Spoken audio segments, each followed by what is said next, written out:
Hello friends, मैं जबीशु हमारे YouTube channel concept nursing classes में आपका बहुत बहुत स्वागत करता हूं।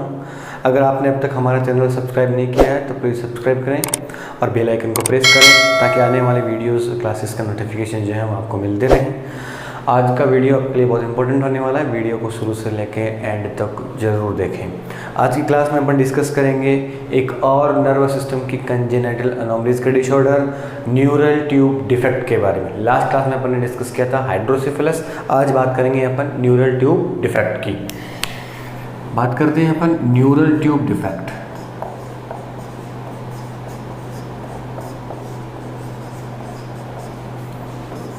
न्यूरल ट्यूब डिफेक्ट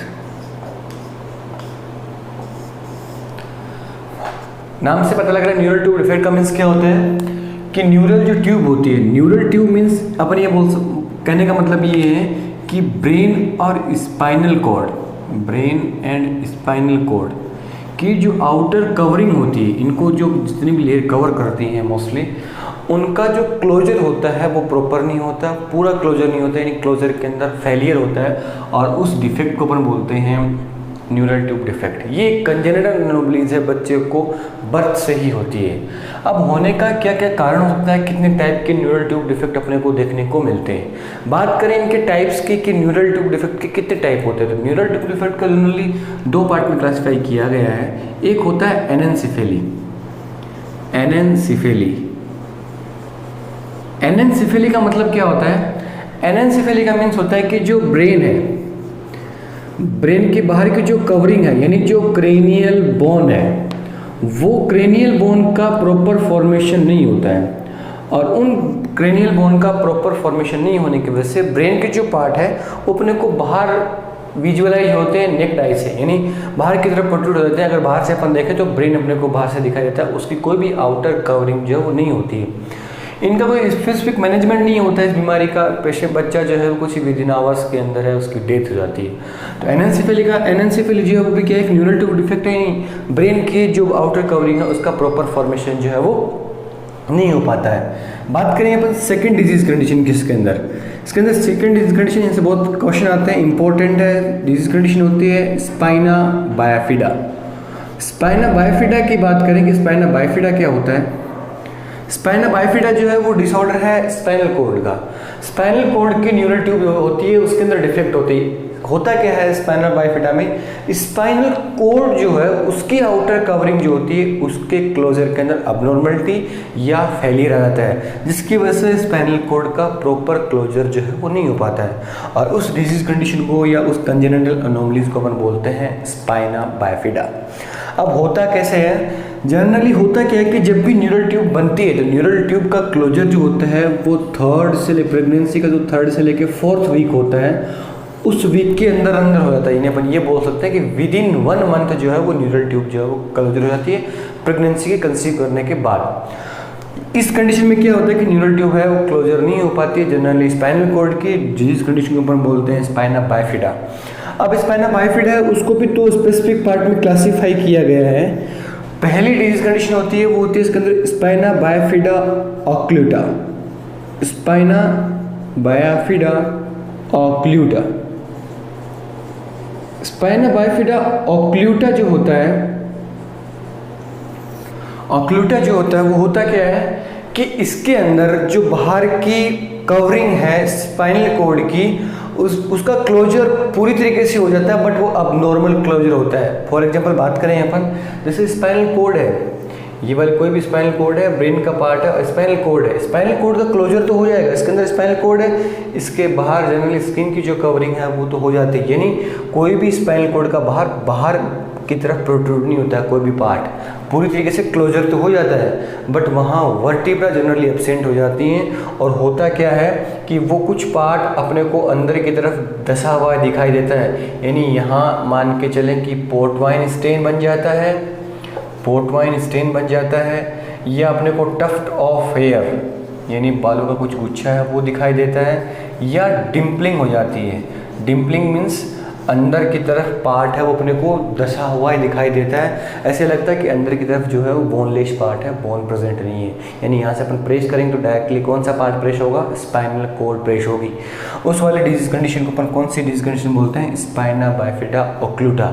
इसके अंदर जो न्यूरोलॉजिकल फंक्शन है उसका कोई भी डेफिशिएट जो है वो नहीं होता है। यानी न्यूरोलॉजिकल जो जनरली फंक्शंस हैं उनके ऊपर जनरली कोई भी इफेक्ट है वो नहीं पड़ता है, वो सारे के सारे इंटेक्ट रहते हैं। और स्पाइनल कॉर्ड होती है वो भी क्या रहती है, इंटेक्ट रहती है। स्पाइनल कॉर्ड के बाहर की कवरिंग जो मेनिंजेस होती है, ड्यूरामेटर, एक्रोमेटर, पायामेटर, वो तीनों की तीनों क्या रहती है, इंटेक्ट रहती है। उनके ऊपर कोई भी इफेक्ट जो है वो नहीं पड़ता। होता क्या सिर्फ वो सिर्फ डिम्पलिंग या पार्ट जो अंदर की तरफ धस जाता है, बल्कि कोई भी पार्ट स्पाइनल कॉर्ड का बाहर की तरफ प्रोट्रूड नहीं करता है, यानी बाहर नहीं निकलता है। अब अगर बात करें अपन सेकंड डिजीज कंडीशन के इसके अंदर B1, तो वो होती स्पाइना सिस्टिका। स्पाइना सिस्टिका क्या होता है, ओक्लूटा के अंदर था कि कोई भी पार्ट जो था वो बाहर की तरफ प्रोट्रूड नहीं था। स्पाइना सिस्टिका के अंदर एक सिस्ट मीन्स अपन ये बोल सकते हैं एक सेक बन जाता है बाहर की तरफ, यानी पार्ट जो है वो बाहर की तरफ प्रोट्रूड हो जाएगा। जैसे स्पाइनल कॉर्ड है तो इसका कोई भी पार्ट जो है अपने को ऐसे बाहर की तरफ पीछे से उभरा हुआ दिखाई देता है। उस कंडीशन को हम बोलते हैं स्पाइना सिस्टिका। तो स्पाइना सिस्टिका जो है उसके अंदर माइनॉरिटी के अंदर जो न्यूरोलॉजिकल फंक्शन है वो अल्टर होना स्टार्ट हो जाते हैं, न्यूरोलॉजिकल डेफिशिएट हो जाता है। इसके अलावा बात करें अपन CSF और मेनिंजेस जो होती हैं, मेनिंजेस लेयर है या स्पाइनल कॉर्ड है वो भी इंटेक्ट नहीं रहती है। रीजन क्या होता है, स्पाइना सिस्टिका की अगर फर्दर बात करें तो स्पाइना सिस्टिका उसको भी फिर से दो पार्ट में क्लासीफाई किया गया है। किसको, स्पाइना सिस्टिका को। फर्स्ट वन टाइप इसका होता है मेनिंजियोसिल और सेकंड होता है मेनिंजियोमायोसिल।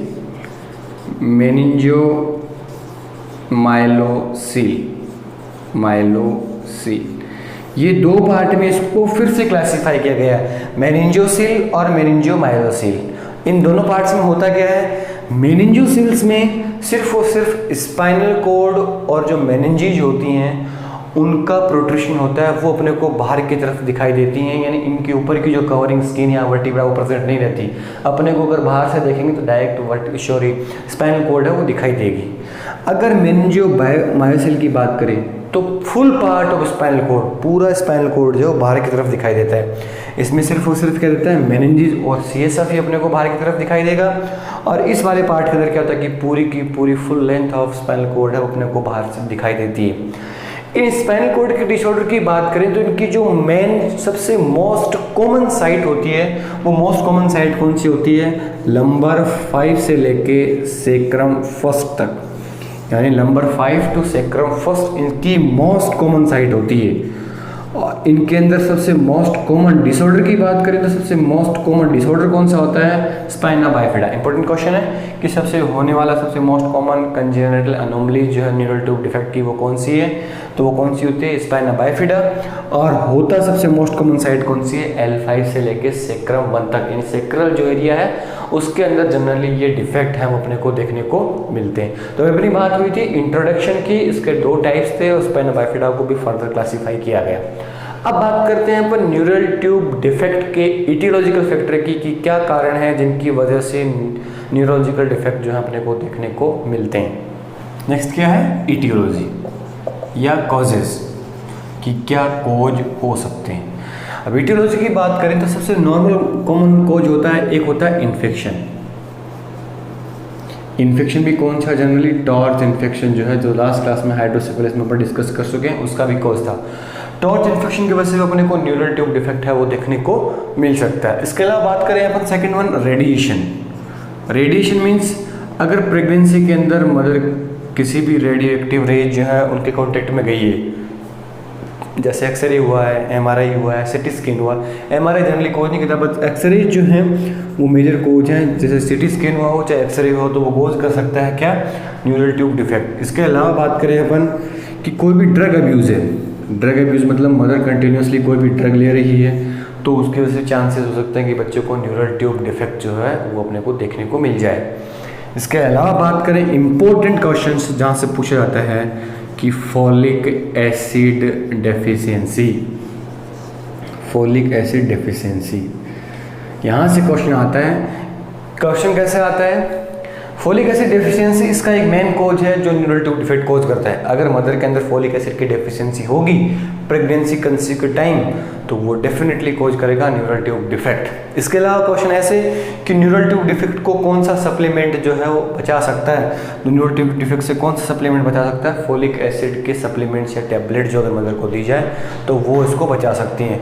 इसके अलावा बात करी जाए कि फोलिक एसिड जनरली स्टार्ट कब करते हैं प्रेगनेंसी केस में, तो प्रेगनेंसी कंसीव करने से 30 to 45 डेज बिफोर क्या स्टार्ट किया जाता है? फोलिक एसिड जो है वो स्टार्ट किया जाता है। इतना पहले स्टार्ट करने के पीछे रीजन क्या होता है? क्योंकि न्यूरल ट्यूब का फॉर्मेशन अपने अभी डिस्कस किया है कि कितने दिन में हो जाता है, विद इन 30 डेज, यानी 3rd से लेके 4th वीक के इन बिटवीन जो है वो अपने स्पाइनल कॉर्ड का फॉर्मेशन, न्यूरल ट्यूब का फॉर्मेशन हो जाता है। तो उससे पहले अपने को क्या करना पड़ता है? फोलिक एसिड का लेवल इंक्रीज करने के लिए अपने को बिफोर प्रेगनेंसी कंसीवेशन अपने को फोलिक एसिड जो है वो स्टार्ट करना पड़ता है।